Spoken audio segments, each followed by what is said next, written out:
My father took out loans in my name and laughed. You'll pay them off. It's the least you can do. When I confronted him, he shrugged. Parents make sacrifices. Now it's your turn. Furious, I spoke to a lawyer. Days later, he called me begging. The bank had frozen his accounts. I smirked. Guess it's your turn to make a sacrifice. This started when I was 24, just out of college, trying to get my life together. I graduated from Ohio State, landed a decent job at a logistics company in Columbus, and figured it was time to buy a car so I wouldn't have to rely on buses or rides anymore. I walked into the dealership with confidence. I had a stable job, some savings, and my student loans were under control. They pulled my credit. The guy's face changed. He called in his manager. Then both looked at me like I was trying to scam them. They told me I was already $60,000 in debt and had a credit score in the toilet. I laughed at first. Thought it was a mistake. I'd never opened a credit card in college, never taken out any personal loans. I was the cash or debit only type because I didn't want to be like my parents, always stressed about bills and collectors. But the report didn't lie. There were loans and credit cards opened in my name. Some balances were maxed. Some were in default. My address? My parents' house. The last time I lived there was before I went off to college. I drove straight to their house in Reynoldsburg, still confused, but getting angrier with every minute. My dad was in the garage, pretending to fix the lawnmower like he always did when he wanted to avoid talking. I said, "Did you open accounts in my name?" He didn't even blink. Just nodded like it was no big deal. "Yeah, we needed some money. You've got your whole life ahead of you. You'll pay them off. It's the least you can do after what we did for you." I stared at him, waiting for a punchline. Nothing. Just wiped his hands on a rag and kept fiddling with the lawnmower. "You stole my identity," I said. "That's fraud." He shrugged. "Parents make sacrifices. Now it's your turn." I left without saying anything else. Sat in my car for maybe an hour, shaking. Not crying, just full of rage. My own dad, the man who used to scold me for not unplugging the toaster to save on electric bills, had taken out thousands in loans in my name. Then looked me in the face and called it a sacrifice. He ruined my credit. And he didn't care. I didn't tell my mom. I knew she wouldn't do anything. She was always your father this, your father that. She'd been conditioned to follow his lead since forever. I called a lawyer the next morning. Found a guy who specialized in financial crimes and identity theft. He didn't sugarcoat it. Said it happens more often than people think. Parents, siblings, even spouses. He filed the paperwork, contacted the credit agencies, the banks. Got the ball rolling. We also filed a police report. I hated doing it. I hated that it had come to this. But I hated more that my dad saw me as his personal ATM. Just another asset he could squeeze. A few days later, my phone blew up. First it was my mom, crying. Then my dad. His voice wasn't calm this time. It was shaky. Nervous. Said the bank had frozen his accounts. They were investigating fraud. He couldn't pay the mortgage. Couldn't get gas. Said he had no money to buy food. "You have to fix this," he begged. "Tell them it was a misunderstanding. Tell them you gave me permission." I paused. Let him sit in that silence. Then I said, "Guess it's your turn to make a sacrifice." And I hung up. The next few weeks were a mess. My mom showed up at my apartment uninvited. I live on the west side of Columbus, not far, but far enough that surprise visits weren't normal. She banged on the door like someone was dying. I opened it because I knew she'd never leave if I didn't. She pushed past me, didn't even say hello. "I can't believe you did this to us," she said, pacing in the living room like she owned the place. I stood there, stunned. "Are you serious right now? Your father's under investigation. We could lose the house. That's not my fault. He stole from me." She turned to me, her face red, but it wasn't from shame. It was anger. "He didn't steal. He borrowed. You're his son. He committed fraud." She sat down on my couch like she needed to catch her breath. We put a roof over your head, fed you, drove you to school, paid for your college. No, I cut her off. You didn't pay for college. I took loans. You co-signed one. Everything else I paid for with work and scholarships. She got quiet then. That hit. I could see her wheels turning. Her eyes weren't just sad, they were scared. I didn't say anything else. She got up and left. No apology. Just left. Then things got worse. A week later, I got a letter. My father had filed a report against me, claiming I was the one who opened the accounts. Claimed I was covering my own tracks by blaming him. I laughed when I first read it. Actually laughed. Then the fear hit.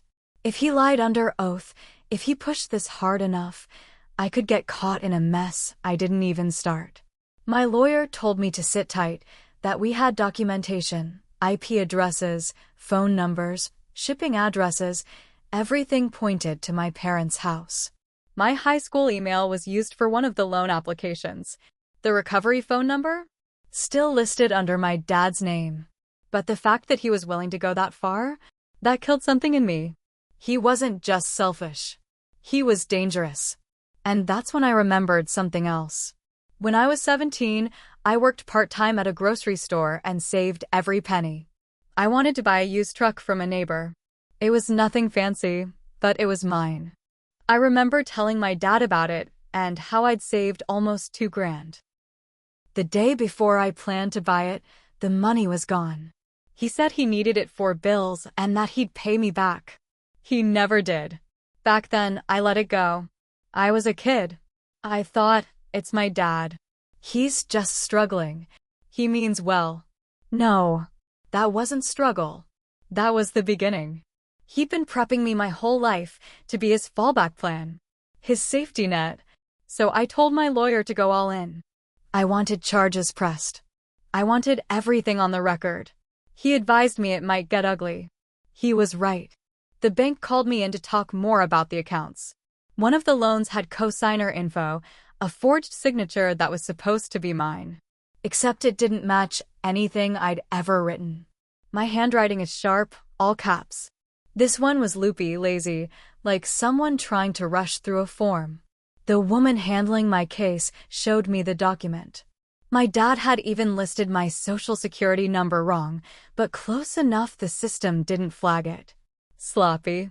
And arrogant. I found out he had done this before, used my cousin's info to apply for a credit card. She never found out because it got denied. But the intention was there. The more I dug, the more it looked like this wasn't a one-time thing. He was a repeat offender. Just never got caught. Until now. Then the biggest twist hit. My mom called me crying again. But this time she said something I didn't expect. He's blaming it all on me. What? He told the investigator that I was the one who opened everything. That I stole your identity. That I forged the papers. I went quiet. He said he'll say whatever he has to say to protect himself. Even if that means throwing me under the bus. I didn't know what to say to her. I wanted to feel sorry. But part of me was just numb. You knew, I said. What? You knew what he was doing. You didn't stop it? I thought he'd pay it back, she whispered. He said it was temporary. He said it was to help us both. Now she was stuck too. Trapped in his lies. Possibly facing charges herself. I felt nothing. No hate. No pity. Just this deep, cold distance that I couldn't come back from. The bank moved forward with the case. My lawyer said this might go criminal. That they were building a fraud case. I'd probably have to testify. I said, good. Let them burn. A few days after that call from my mom, I started getting messages from family. Not close family. Distant relatives. Cousins I hadn't talked to in years. A few uncles. Even my godmother. One after another, they reached out, some politely, some full of guilt-tripping nonsense. Things like, you should forgive him, he's your father. He's an old man, he made a mistake. Blood is thicker than money. One cousin said, he's always helped everyone. You're the only one turning your back. I ignored most of them, but that one hit a nerve. I called her. "You say he helped everyone?" I asked. "Yeah, he loaned Uncle Ray a couple grand, and he gave my sister money for her rent." "Did he tell you where that money came from?" She paused. "Well, I mean, he didn't give you anything. I did. With money he stole from me." She went quiet. Click. That's when I realized he'd built this entire image of being the generous, selfless guy. The father everyone wished they had. Throwing money around like he earned it. Playing the role of the hero with stolen cash. He even donated to his church. Made a big show of it. Stood up during service and dropped thick envelopes in the collection box. I called the church. Asked to speak to Pastor Roy. I told him the money my dad had been donating was stolen. That he'd taken out loans in my name to make himself look like some kind of saint. The pastor went dead silent. Then he said, "I don't want to get involved in family matters." "Then don't preach about justice every Sunday," I said, and hung up. A week later, the church board suspended my dad from his volunteer position. He'd been helping run the budget committee. The irony, the fallout started to spread. I got a letter from one of the loan companies saying the loan in my name had also been used to pay off gambling debts. Apparently, my dad had wired money directly to a sportsbook app based in Vegas. That's when I knew this wasn't just financial recklessness. This was addiction. Hidden, quiet, but real. And maybe that should have made me feel something more than anger. But it didn't. Then came the weirdest twist yet. My lawyer called me. "I need you to hear something," he said. He played a voicemail that had been sent to his office line. It was from someone named Mike. He said he used to work with my dad years ago at an auto shop in Lancaster. "He's done this before," Mike said. Back in 2009, he took out a business loan under a friend's name. Friend ended up bankrupt. Tried to sue, but your dad convinced him to settle out of court. He left a number. I called him. Mike sounded old, tired. Said he'd seen the local news mention a fraud case being filed in Columbus and recognized the name. "I didn't think he'd do it again," he said. "But I should have known. He doesn't stop. He just finds a new angle." That broke something open in my head. My dad wasn't just taking from me. He was a serial con. I started remembering more things. Times growing up when people would randomly show up at the door. Men in cheap suits. People whispering with my mom in the kitchen. Times when suddenly all the furniture was gone, or we were eating off paper plates for a month. They never explained anything. Just called it a tough patch. Now I knew it wasn't tough. It was theft. Cycles of theft and cover-up. And now he was running out of people to steal from. He called again, late at night. I let it go to voicemail. His message wasn't angry this time. It was desperate. "I'm sorry. I made mistakes. I got in over my head. I just didn't know what else to do. You've always been smart. You'll understand one day. Please just talk to me." I didn't reply. He started sending texts. Rambling stuff. Said he was going to lose the house. Said my mom might go to jail. Said he was thinking of disappearing, just leaving everything behind. I didn't reply to those either. The next morning, I got a notification from one of my credit monitoring apps. A new account had been attempted, again using my name. Denied. I froze. Then I laughed, out loud, alone in my kitchen. Even with everything coming down, even with the police involved, even with his name about to be dragged through court, he tried it again. No remorse. No lesson learned. Just looking for another opening. I printed that report and gave it to my lawyer. We updated the file. The DA took notice. Now they weren't just looking at financial restitution. They were talking possible jail time. Still no end yet. He keeps calling. The family keeps whispering. And me? I'm watching him dig his own hole. And I'm not stopping him. The trial started 6 months later. I sat in the back row of the courtroom, dressed in a plain shirt and slacks, next to my lawyer. My mom was there too, alone, 2 rows ahead. She didn't turn around once.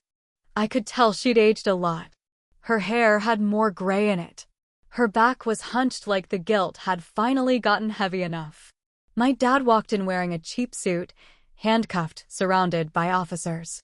For the first time in my life, he didn't look bigger than the room. He looked small, weak, like the image he'd built around himself had finally cracked, and all that was left was a scared old man who ran out of people to lie to. He saw me. Our eyes met for a second. Then he looked away. The prosecutor laid out everything. The forged documents. The gambling transfers. The stolen identity, not just mine but 3 other people over the past 10 years, coworkers, a neighbor, a friend from church. He sat there like a ghost. When it was my turn to testify, I kept it simple. He stole from me, I said. He didn't ask. He didn't warn me. He didn't care how it would affect my life. And when I found out, he laughed. Told me it was my turn to pay him back. My voice didn't shake. I didn't cry. Then I added something that surprised even me. But the worst part wasn't the money. It was realizing he never saw me as a son. Just his backup plan. That got quiet murmurs from the room. I sat down, feeling nothing. Just empty. The defense tried to paint him as a desperate man who loved his family too much. They said the gambling was a sickness. That he had plans to pay it all back. That prison would break him. I sat there and thought, good. The jury didn't take long. Guilty. Multiple counts.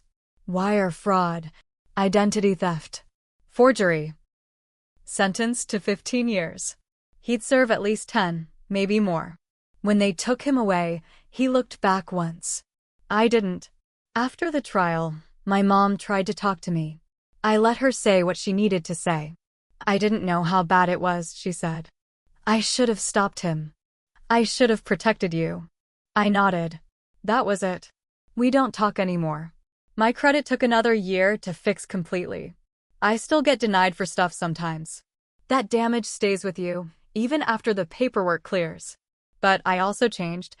I became sharper. Less trusting. More careful. Maybe too careful. I stopped giving people the benefit of the doubt so easily. Learned that family doesn't mean safety. That love isn't permission. I still live in Columbus. Still have the same job. But I bought a car cash this time, and I framed the title and hung it on my wall. Not because I care about the car, but because no one else's name is on it. Just mine. And every time I see it, I remember. He said it was my turn to make a sacrifice. So I did. I sacrificed the idea that blood means loyalty. That parents are always right. That forgiveness is owed. Because sometimes the only way to win is to walk away while they burn.